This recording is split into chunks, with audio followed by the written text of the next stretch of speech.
ನಮಸ್ತೆ ವೀಕ್ಷಕರೇ, ನಿಧಿ ಅಡುಗೆ ಚಾನಲ್ಗೆ ನಿಮಗೆಲ್ಲರಿಗೂ ಸ್ವಾಗತ. ಚಳಿಗಾಲದಲ್ಲಿ ಹೆಚ್ಚಾಗಿ ಮಾಡುವ ಸ್ನ್ಯಾಕ್ಸ್ಗಳಲ್ಲಿ ಬೋಂಡಾ, ಪಕೋಡ ಪ್ರಮುಖವಾದದ್ದು. ಇವತ್ತು ಈ ಪಕೋಡವನ್ನು ಬಸಳೆ ಎಲೆ ಬಳಸಿ ಮಾಡ್ತಾ ಇದ್ದೇನೆ. ಕೇವಲ 20 ಬಸಳೆ ಎಲೆ ಇದ್ದರೆ ಸಾಕು, ಮನೆ ಮಂದಿಗೆಲ್ಲ ಸಾಕಾಗುವಷ್ಟು ಪಕೋಡವನ್ನು ಮಾಡಬಹುದು.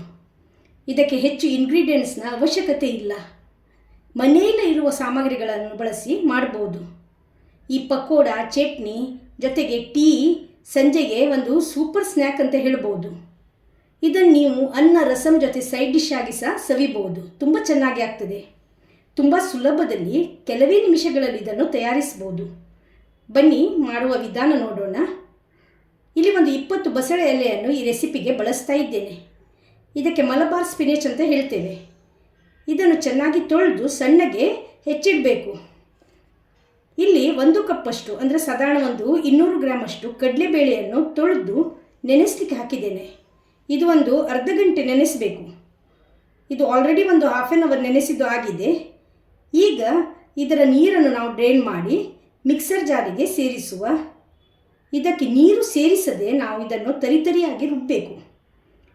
ನೀರು ಒಂದಿಷ್ಟು ಸೇರಿಸಬಾರ್ದು. ನೋಡಿ, ಈ ರೀತಿಯಾಗಿ ರುಬ್ಬಿದ್ದೇನೆ. ಈಗ ಇದನ್ನು ಇಲ್ಲಿ ಒಂದು ಮಿಕ್ಸಿಂಗ್ ಬೌಲಿಗೆ ಸೇರಿಸಿದ್ದೇನೆ. ಈಗ ಕೆಲವು ಹುಡಿಗಳನ್ನು ಇದಕ್ಕೆ ಸೇರಿಸುವ.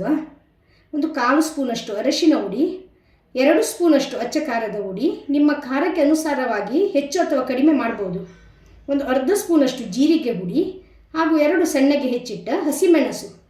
ಇವಿಷ್ಟನ್ನು ಸೇರಿಸಿ ಚೆನ್ನಾಗಿ ಮಿಕ್ಸ್ ಮಾಡಬೇಕು.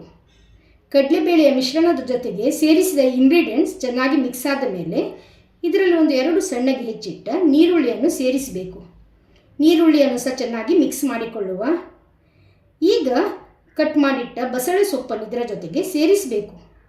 ಒಮ್ಮೆಲೆ ಸೇರಿಸಬಾರ್ದು. ಸ್ವಲ್ಪ ಸ್ವಲ್ಪ ಮಾಡಿ ಹಿಟ್ಟಿನ ಜೊತೆಗೆ ಇದನ್ನು ಮಿಕ್ಸ್ ಮಾಡಿಕೊಳ್ಳುವ. ಸೊಪ್ಪು ನೋಡಿ ಮಸಾಲೆ ಜೊತೆಗೆ ಚೆನ್ನಾಗಿ ಈ ರೀತಿ ಮಿಕ್ಸ್ ಆಗಬೇಕು. ನೀರಿದೆಯಲ್ಲ, ಒಂದಿಷ್ಟು ಸೇರಿಸಬಾರ್ದು. ನೀರುಳ್ಳಿ ಸೇರಿಸಿರುವುದರಿಂದ ನೀರು ರಿಲೀಸ್ ಆಗ್ತದೆ. ಹಾಗೂ ಸೊಪ್ಪಿನಲ್ಲಿ ಕೂಡ ನೀರಿನ ತೇವಾಂಶ ಇರುವುದರಿಂದ ಪುನಃ ನೀರು ಬೇಕಾಗಿಲ್ಲ. ಚೆನ್ನಾಗಿ ಈ ರೀತಿ ಮಿಕ್ಸ್ ಆದ ಮೇಲೆ ರುಚಿಗೆ ಉಪ್ಪನ್ನು ಸೇರಿಸುವ. ಉಪ್ಪು ಸೇರಿಸಿ ಹೊಳೆ ಮಾಡಿ ಇದನ್ನು ಮಿಕ್ಸ್ ಮಾಡಿಕೊಳ್ಳುವ. ಹಿಟ್ಟು ನೋಡಿ ಈ ಹದಕ್ಕೆ ಬಂದಿದೆ. ಈಗ ಇದರಲ್ಲಿ 3 ಸ್ಪೂನಷ್ಟು ಕಡಲೆ ಹಿಟ್ಟು ಹಾಗೂ ಒಂದು 2 ಸ್ಪೂನಷ್ಟು ಅಕ್ಕಿ ಹಿಟ್ಟನ್ನು ಸೇರಿಸಬೇಕು. ಕಡಲೆ ಹಿಟ್ಟು ಹಾಗೂ ಅಕ್ಕಿ ಹಿಟ್ಟು ಇಂತಿಷ್ಟೇ ಅಂತ ಸೇರಿಸಬೇಕಾಗಿಲ್ಲ. ಹಿಟ್ಟು ಇದೆಯಲ್ಲ, ಉಂಡೆ ಕಟ್ಟಲಿಕ್ಕೆ ಬರಬೇಕು, ಈ ಹದದಲ್ಲಿರಬೇಕು.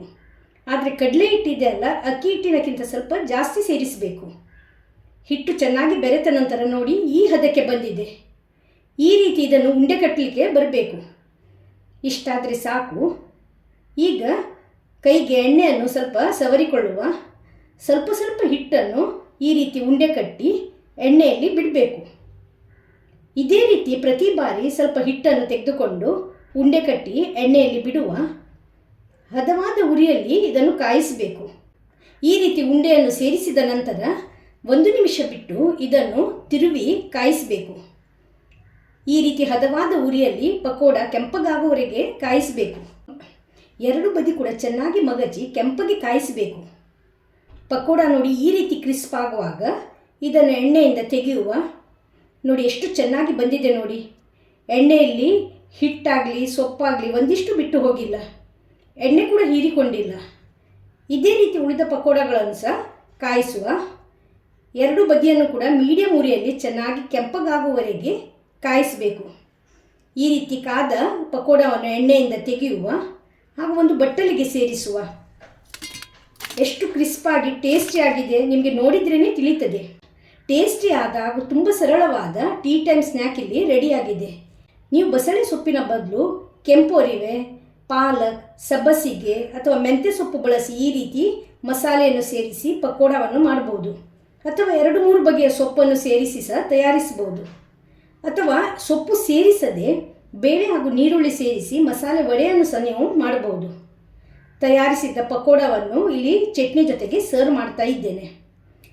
ಸಂಜೆ ಟೀ ಜೊತೆ ಈ ಪಕೋಡ ಹಾಗೂ ಚಟ್ನಿ ಬಹಳ ರುಚಿ ಕೊಡ್ತದೆ. ನೆಕ್ಸ್ಟ್ ಟೈಮ್ ಪಕೋಡ ಮಾಡುವಾಗ ಈ ರೀತಿ ಒಂದ್ಸಲ ಟ್ರೈ ಮಾಡಿ, ಬಹಳ ಟೇಸ್ಟಿ ಆಗ್ತದೆ.